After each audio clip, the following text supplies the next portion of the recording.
I'm the discipleship pastor at a historic and biblical congregation in Wisconsin, and maybe more relevant for this book is I'm a husband for 20 years, also a father of 5, and so I've had my share of challenges as a husband and in learning what it means to love and to be loved within marriage and what to do when things are hard. And so that really set the stage for my interest in Song of Songs. The story of Fire and Song really begins more than a decade ago when I was working with a young future pastor and we were scheduling out some Bible studies for the congregation for the year. And one of the people I was working with was going to do Ecclesiastes, another one Proverbs. And so this young man looked at me and basically dared me. He's like, "Why don't you do Song of Songs?" And I laughed and thought about it and said, "You know what? I don't know much about Song of Songs. That'd be great for me to learn." And so I ordered a couple of books. I started to study, and I taught a Bible study on Song of Songs. And by the time I had finished leading that study, what I knew was I didn't know very much about Song of Songs. And so that really became a moment that caused me to really want to dive deep into this book of the Bible, to get to know it better, and to study it deeply. I was very unsatisfied with what I had found in the resources that I had begun with, and it caused me to keep searching and going deeper, getting into the Hebrew text of Song of Songs, and working hard to understand this book of the Bible.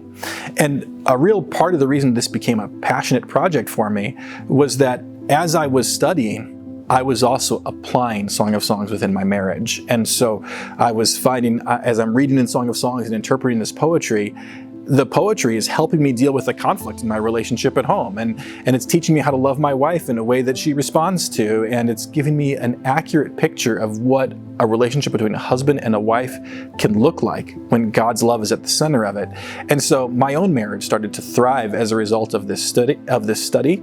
And that became something that I then wanted to share. And across the years after that, I found myself sitting in a counseling session or talking with maybe a single individual who was struggling with their singleness, and I kept wanting to take them to Song of Songs.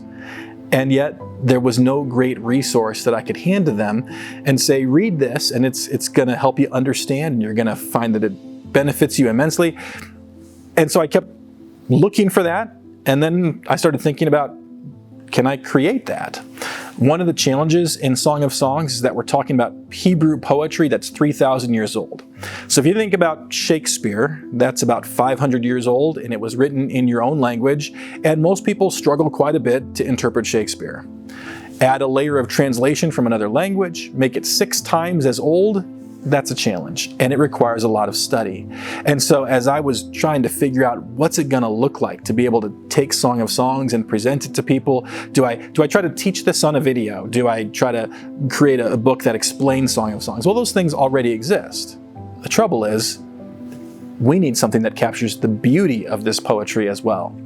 And so, after a long time talking and discussing, a lot of walks with my wife where we would talk about this, and it became something that she would probably tell you, I was almost obsessed with Song of Songs. It was like it came up in every conversation. And then finally that light bulb moment came that said, what if I teach Song of Songs through a story? What if I write a story that gives people an opportunity to see the beauty of this relationship so that they want to experience it, and then that gives them the hunger to do the study that follows. And so that really was the genesis of Fire and Song.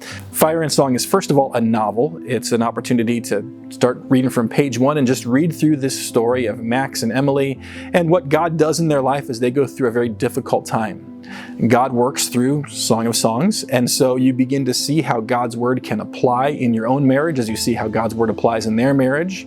And then once you've finished reading through that story, the last third or so of the book gives you a study that takes you deeper and gives you opportunity to apply and to wrestle with the text of Song of Songs a little bit so that you can really take it deep into your own heart. And so this became, for me, an exciting way to take a book of the Bible that's way too often neglected and to bring it to life for a lot of people who would never be able to do the Hebrew study that lies behind it, but can now benefit from the beauty of this incredible book of the Bible.